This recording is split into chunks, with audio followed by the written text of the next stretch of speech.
tonight.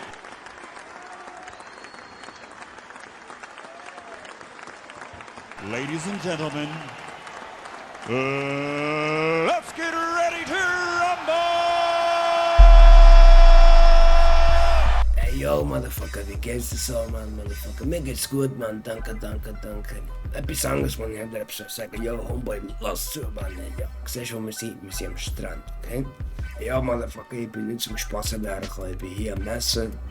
Ob das passt? 1, 2, 3, ja, das passt. Schau, 16 nackte Frauen, check. Security, die schlägt, check. Schöne Aussicht zum Strand, check. Was fehlt noch?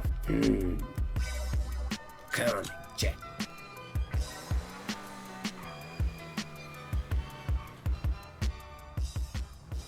Tada!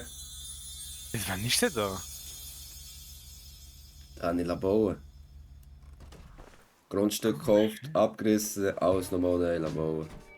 Das sieht ja ganz geil aus, Mann. Ja, Mann, vor dem Strand gerade. Da eins bleiben auf. Türen funktionieren, sehr gut. Mal alles begutachtet, also sehen wir da. Das Fensterli, hier haben wir ein bisschen Cookies, ein paar Bönglis, ein paar T-Shirts, ein paar Cappies, sehr geil.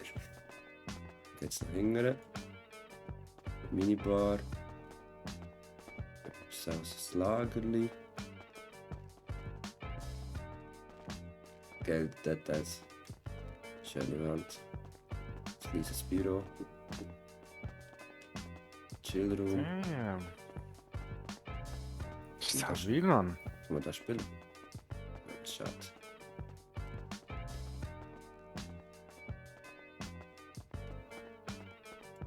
Hauptsache haben wir da eine schöne Aussicht. Schön. Das Geld über leichter am Boden.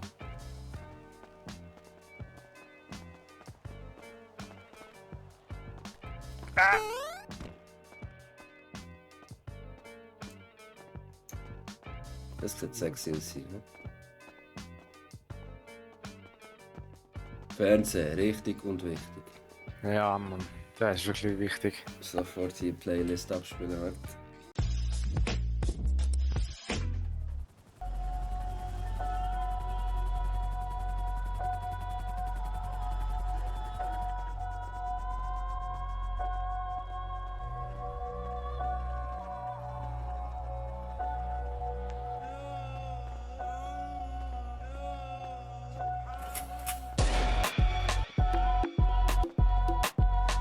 So, Smoke on the water. Weedland.